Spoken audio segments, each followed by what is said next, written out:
Yeah, of course, I think they strengthened in certain areas.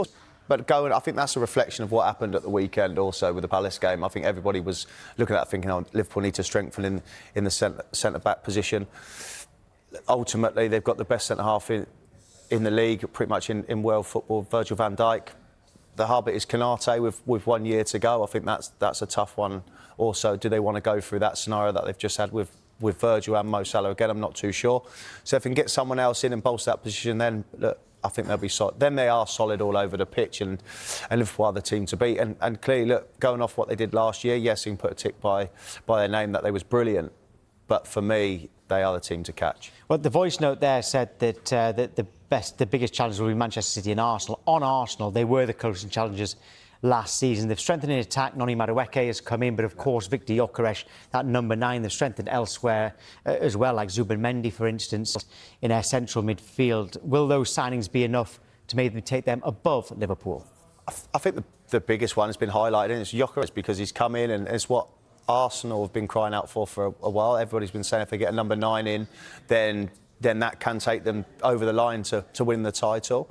But there's pressure on them. Noni Madueke moving from Chelsea to Arsenal. It'll be interesting to see how he fits into the dynamic. And Zubimendi in midfield, does that free up Odegaard and Rice going forward? The Arsenal have still got the gap to make up. Yes, they finished second the last 2 years. They've still got a gap to make up to get across the line. And with their number 9, maybe they can do it this year. Who knows? Yeah, they've also at the back, Christian Mosquera has come in, Kepa Arrizabalaga has come in. You'd imagine to challenge David Raya. And Christian Norgard brings experience in midfield along with Zubimendi as well. So that's Arsenal. But Manchester City, not as many people are backing Manchester City as they usually do. How dangerous is that? Very. I don't think you can ever write off Manchester City, Pep Guardiola. I think that the quality they have is phenomenal. They have it from all areas. I just think when the number 9 is performing, he's arguably the best centre forward in world football. The number 9, he's phenomenal. Look, when he come over, the numbers that he rolled out was incredible. We haven't really seen that in the Premier League before. So if they can get him back on side and putting the ball in the back of the net, they've all set it up. Man City, you can never write them off, let's be honest. They have quality in every single area.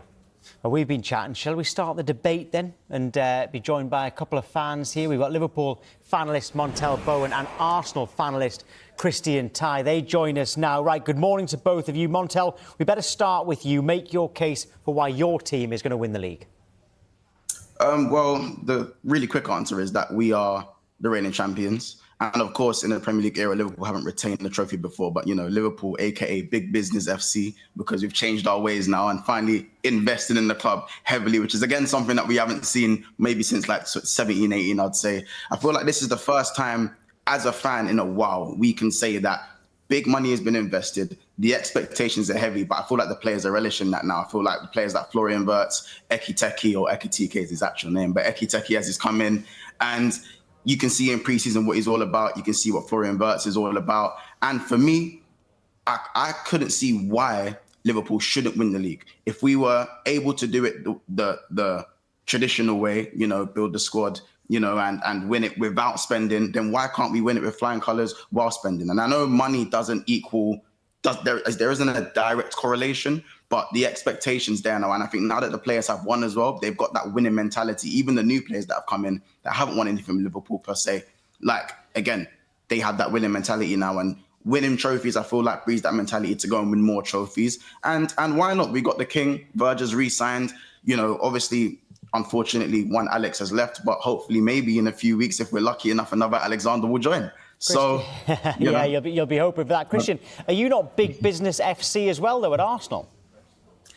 Look, we've done good business in recent years. Arteta's definitely had money to spend. I don't think there's kind of an excuse that he hasn't. But I think looking at this summer, I think we've done the business that we've needed to do and that we've been crying out to do. We brought in that number 9, like Charlie said. We've been lacking goals. I think in terms of why I think we can win the league, don't get me wrong, I think either 4 of these top teams that everyone's kind of touting for the league, Chelsea, City, Liverpool and Arsenal, could win it. I think there's an argument for all of them. All have done good business, all have strong teams. But in terms of Arsenal, I see a defence that is so solid, conceded the least goals in the league last season, have added to it, like you said, Mosquera is now in there. Calafiori, if he can stay fit, adds Great depth there. Miles Lewis-Skelly at left back. We know Saliba and Gabriel.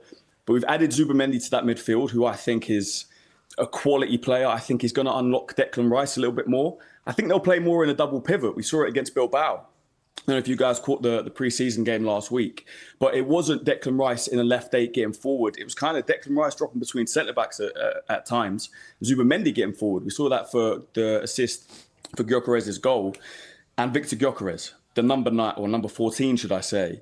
But the goal scorer, 102 goals in 97 games across the past 2 seasons. We've been crying out for it. Last season, I don't want to make excuses. We didn't win a trophy. We didn't win the league. But we were ridden with injuries, right? And it goes deeper than people think. Ben White was out for the whole season. He was our starting right back the season before. People forget this. Timber had to come in and play a whole season off the back of an ACL, right? Gabriel tore his hamstring. Tomiyasu was out for the whole year. But Bukayo Saka had an operation. Odegaard had a bad injury and wasn't the same player after it. Havertz had an operation. Jesus had an ACL. Christian, go on. Like, on it, I get all that, and injuries happen in football, right? And that's why these big clubs have such big squads. 100%. Yeah. Do you think now you've got the number 9, number 14, the pressure is so much on his shoulders from yourselves? Arsenal fans been crying out for a centre forward, but also everyone in football now. So if it doesn't happen and doesn't get you over the line, is that serious pressure on the manager? But how can he handle not putting all the pressure on his centre forward? Because ultimately, everybody in football have been saying, if Arsenal get a centre forward, they can go and get their hands on the title. I'm just not sure how the manager is going to be able to cope with it, or the striker is going to be able to deal with the ultimate pressure from everybody in football. You know what? I completely agree with you. Pressure's on Arteta more than ever. I've said it's sink or swim right now. I think if he doesn't get over the line this season, we've probably got to move on. I'll still be grateful for what he's done for Arsenal, where he's taken us from and to, but maybe he's not the man to get us over that line. Yeah. In terms of Victor Gyökeres, I don't question this guy's mentality, right? We saw how he forced his way into, I don't want to say forced, but we know he wanted to come to Arsenal. He would have done anything. He took pay cuts. He went on strike. This guy wanted to come to Arsenal. He wanted to be our number 9. And I was at the Bilbao game the other day, and before his goal, he had a big chance. Saka cut it back, and he scuffed it into the floor. And I'm there thinking, this is almost, I don't want to say sink or swim, but we know what social media is like nowadays. You miss a big chance, everyone's on your back. Oh, he's a flop, this, that. And I thought, look, next chance you get, just bury it. And we saw exactly that. He didn't even think about it, got across the man, glancing header. And from then, his game lifted. So I think in terms of his personality and profile, he's perfect. I don't think he's a guy that's going to miss a chance and get nervous and sink. And Arteta has to put that faith in him. And then we have the backup of Kai Havertz as well. There's not pressure on Havertz to be, getting 15, 20, 25 goals a season. But Havertz can come in, like we saw against Bilbao. You know Havertz is not going to get 15, 20, 25 goals a season, where everybody involved in has been you watching. You say that. He scored 15 last season. He scored 14 the year before. He's not last someone season that's going to take you to the Premier League title, though. I understand what you're saying. No, I agree with that. But you said he's not going to score 15. He scored 15 last year. He can score 15, but he's not taking you to the Premier League title. And exactly, but he's got Gyökeres there now. He can come in as the backup, like we saw against Bilbao. He scored a nice goal. Montel, you were laughing when Christian was talking about injuries. Montel, you were laughing. Let's don't deny it. Do you maybe not see Arsenal as your main title contenders? Do you know what? I do see Arsenal as title contenders, but I mean, it wasn't really a title race last season. And again, with what I don't want to be too disrespectful, but at the end of the day, they don't know how to win. There's too many players in football that can put their medals on the table. And unfortunately, those who play for Arsenal who haven't actually come from maybe Chelsea or Man City, they can't do that. Like I see Declan Rice cheesing that Champions League ball for the first time. You're wearing the Arsenal jersey. Do you know what I'm saying? That's no disrespect to Declan Rice. I'm just saying that, like, the mentality there, you have to start winning. I'm not saying the players don't know that, but from a fan point of view, it's just excuse after excuse after excuse after excuse. How many more next seasons do you guys have in you? Because I wouldn't have many more in me. I don't know how many more I could do. This is the thing. 22 years or 21 years for a club at the stature of Arsenal, and I'm hearing about injuries. Everyone has injuries. Man City lost Rodri. They actually lost a lot more injuries last season, but you never actually hear about it. Man City lost Rodri. Look how far they fell.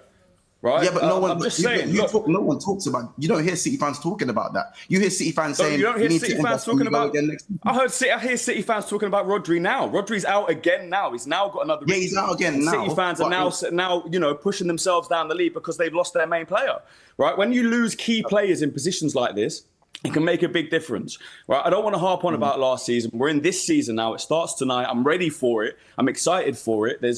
Like I said, I think if I was a Chelsea fan, I could make a case for why I think they will win the league. I could do the same for City. I could do the same for Liverpool. I think this is probably the most exciting Premier League title race we've had, maybe since the Premier League began. I think this team, this league is so strong. I just think Arsenal defensively, I think we've improved the midfield. We've got the goal scorer now.